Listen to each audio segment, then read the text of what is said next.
service pistol leading, I swung myself up into a sitting position, ignoring the tiny streams of blood dripping down my face and off my slick hands.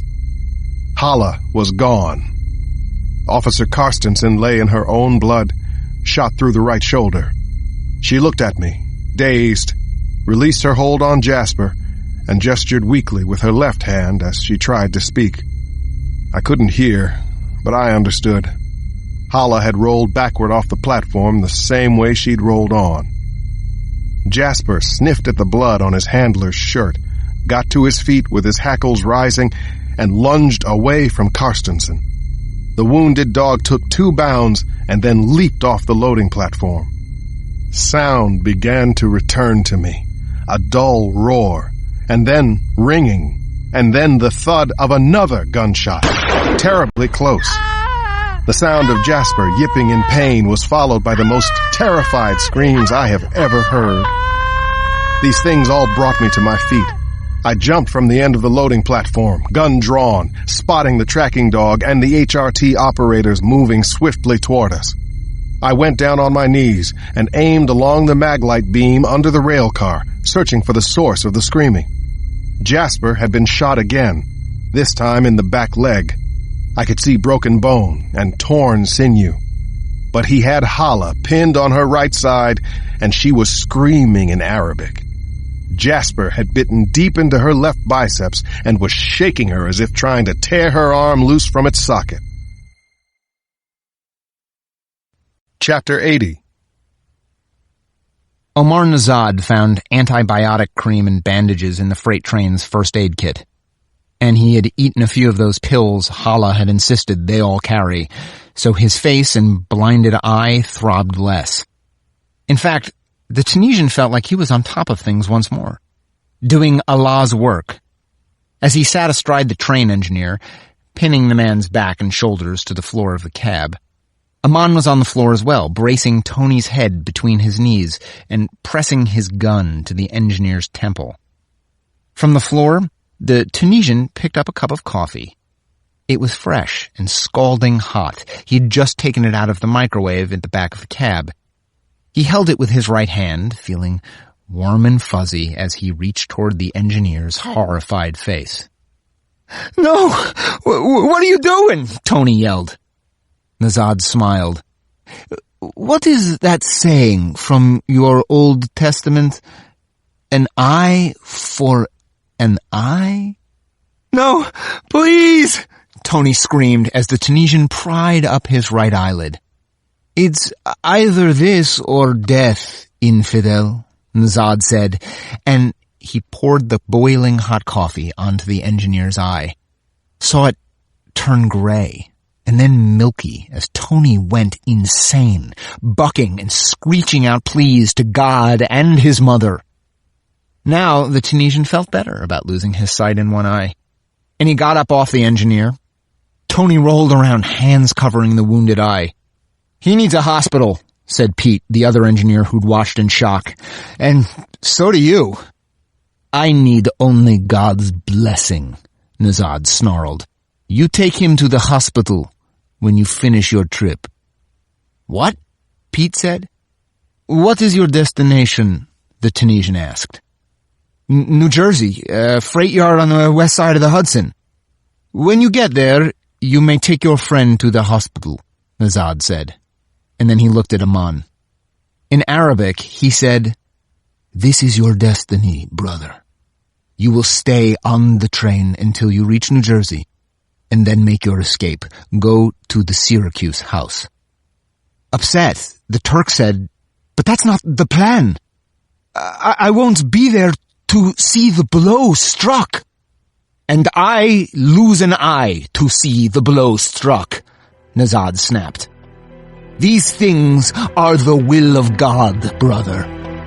The will of God." Book 3. Leaving on a Fast Train.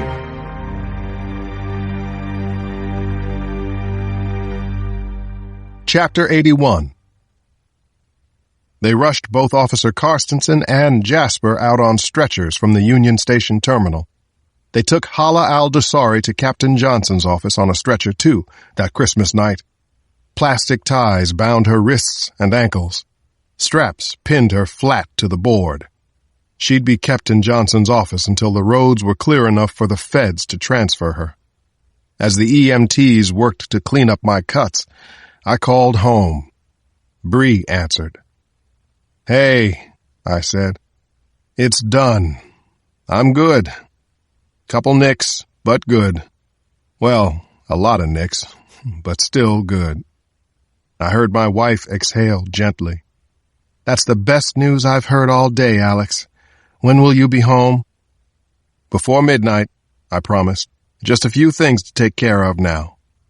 "You gonna tell me what happened?" "Full disclosure," I said.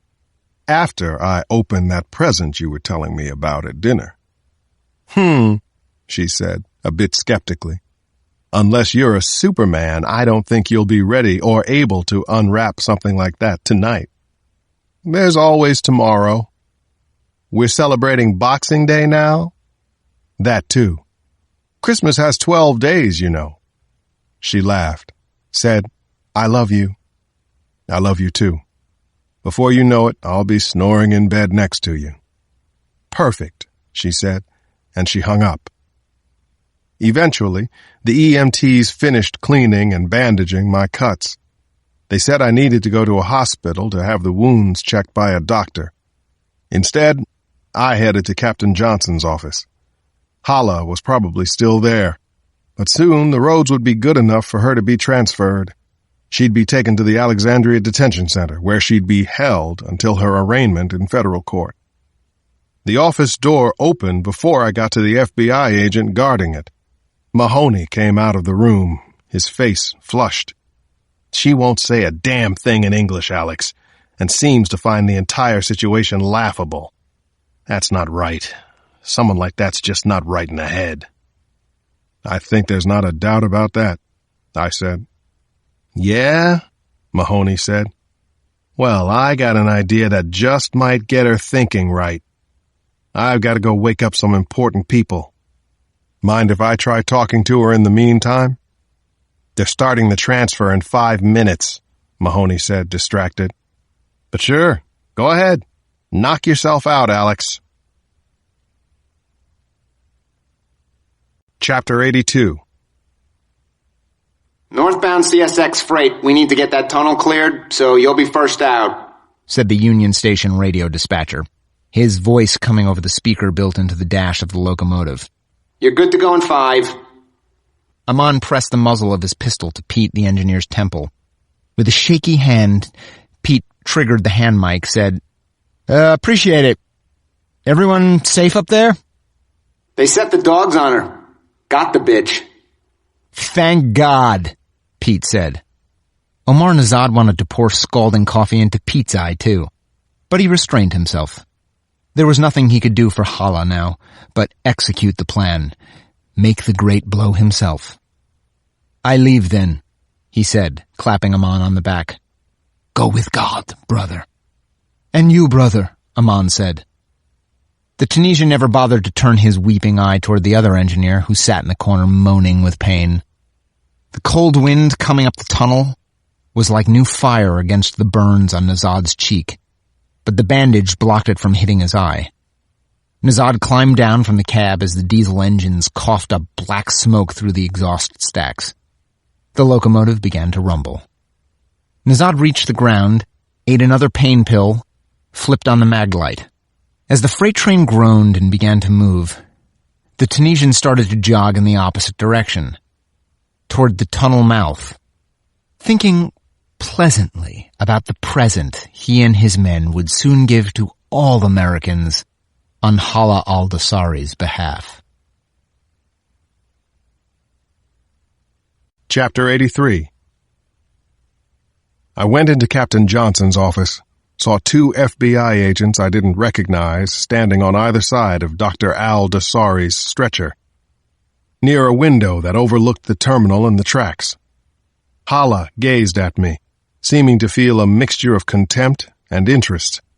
Facing this woman who lived beyond the pale, whose beliefs and actions were virtually incomprehensible to me, I felt pretty much the same way about her. I need a doctor, Cross. You are a doctor. Have you not heard? One cannot heal oneself. I have heard that. What I don't get is how a doctor becomes a terrorist. But you would understand how a doctor becomes a soldier. Before I could figure out how to respond to that, I heard the now familiar sound of train wheels on tracks and watched a freight train emerge from a tunnel at the station's east end and chug toward the Ivy City yard and points north. Despite the fact that I was talking to a ruthless terrorist, I couldn't help thinking that some degree of normalcy had returned to Union Station. What was this all about? I asked, gesturing out the window. I mean, was it a spur-of-the-moment thing or part of something bigger? She studied me, and I noticed her eyes were glassy and her pupils pinpoint. She said, Spur of the moment. I was in the area, bored on a holiday I don't believe in, and decided to go out and play in the snow. One of the agents pressed his earbud and then said, Let them in. 4 U.S. Marshals came into the office, signed the necessary paperwork, and took Hala into their custody. Goodbye, Cross, she said as they wheeled her out. I hope to meet you again. Probably sooner than later, I said, and watched her go. I heard diesel engines starting, looked out the window and saw the crescent light up. Dr. Cross? I turned to find Captain Johnson, who'd stepped up to the window beside me. I wanted to thank you. Without your bravery, without a lot of people's bravery, including yours. Yeah, I suppose, he said, his eyes watering as he gestured out at the terminal and the trains. But what if she'd managed to get something big in here? What if it had gone off? Well, we can only guess at that kind of thing, Captain, I said as the last car and the freight train disappeared from sight. But for now, Christmas goes on. Chapter 84. If I'd moved quicker, followed Hala al-Dasari and her armed guards out of Union Station, found a taxi or a patrol car to take me back to my family, I might have made it home before midnight. But Mahoney caught me crossing the main hall. I need you, Alex. No, I said. I've got to sleep, Ned. I'm a zombie. No help to anyone. I'll get you a B12 shot, Mahoney said. Maybe with a kicker of caffeine and sodium benzoate. What? You never took a pick-me-up when you were with the Bureau? No, never did. Works like a charm, Mahoney said, sounding like he'd just gotten 10 hours of sleep. We'll take care of you. We'll go to Alexandria, have another chat with Hala al-Dasari. I don't think she'll be talking at any point soon. Time in the cell will loosen her up. More than enough time for me to rest and join you tomorrow afternoon, say. No say, Alex, Mahoney complained. I've arranged for a little show. Something I think is guaranteed to open her up now. Okay, then go run your show. I don't need to be there. Actually, you do. You'll be the one to tell me if we're going too far. Chapter 85. Omar Nazad turned off the flashlight and emerged from the mouth of the tunnel to find the storm had eased somewhat. There were just a few random flakes now. He waded into the snow, his eye weeping behind the bandage, his burned skin twitching at each contact with the frozen flakes. Above him on the elevated freeway, more cars were moving, which meant more streets and lanes had been plowed. It was good. It was a blessed thing. As traffic built, they would blend into the traffic, and he heard a soft trilling sound. The call of the desert. He smiled and immediately gave a response back. His last 2 men, Samad and Mustafa, were fearless Bedouins from the rugged, dry mountains of southern Algeria, warriors for God who would not abandon him no matter what. Even with the one eye, the Tunisian spotted his brothers in arms standing there on the bank, and he struggled up through the snow to them. "What has happened to you, brother?" Samad asked. "Where is Aman, Hala?" "Allah took my eye," Nazad replied.